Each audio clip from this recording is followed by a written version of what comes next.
सबको जय मसीह की।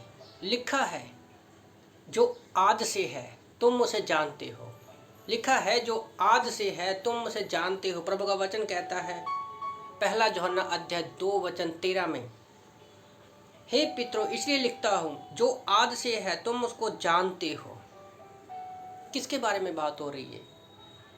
तो आज हम जो बाइबल में लिखा है जो आद से है, रियली में सचमुच पिता पुत्र पवित्र आत्मा जो है वो अनंत काल से हैं और हमेशा रहेंगे।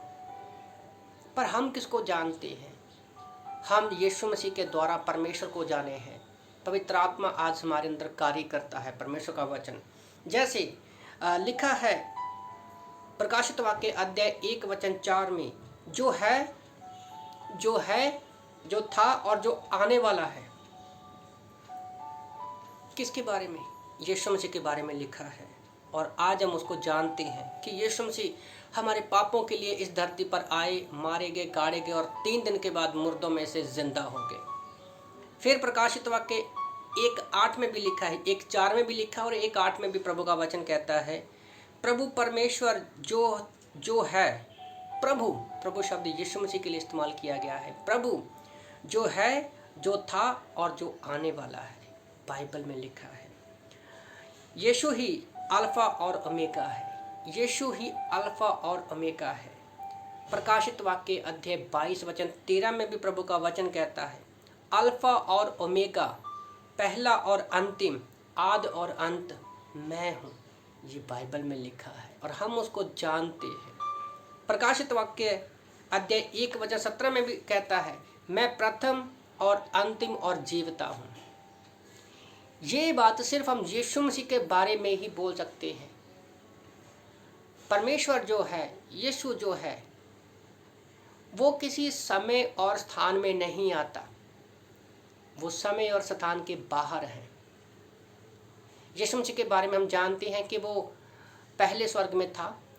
यूहन्ना 1:14 में वो हमारे लिए देह धारण किया, वचन देहधारी हुआ और अपना क्रूस पर कार्य पूरा करने के बाद वो स्वर्ग में उठा लिया गया और आज हमारे लिए स्वर्ग में बैठकर प्रार्थना कर रहा है और आज वो जीवित है।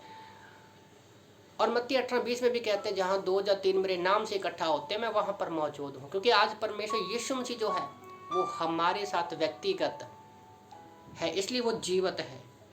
यशाया की किताब अध्याय 46 वचन 6 में, इजाया 46 वर्ष 6 में भी प्रभु का वचन कहता है पहला और अंत तक रहूँगा।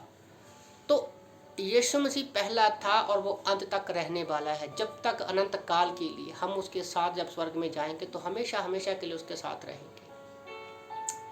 फिर यशाया की किताब अध्याय 48 वचन 12 में, इजाया चैप्टर 48 वर्ष 12 में भी लिखा है मैं वही हूँ, आद और अंत मैं ही हूँ। तो यहाँ पर बात ही फाइनल होगी। आद और अंत कौन है? यीशु मसीह है, पिता परमेश्वर है। तो जब आप अपने जीवन में इन वचनों को याद करते हो, सुनते हो कि हम किससे जुड़े हुए हैं, आद और अंत से हम लोग जुड़े हुए हैं। वो व्यक्तिगत है, वो जीवित है, वो अल्फा है, वो ओमेगा है, वो अंत है, वो शुरुआत है और वही सब कुछ है। तो क्या हमें किसी चीज़ की परवाह करनी चाहिए जो संसार की ओर से आती है, शरीर की ओर से आती है? नहीं, क्योंकि हम जानते हैं कि आदमी कौन है, वो यीशु मसीह है। आमीन।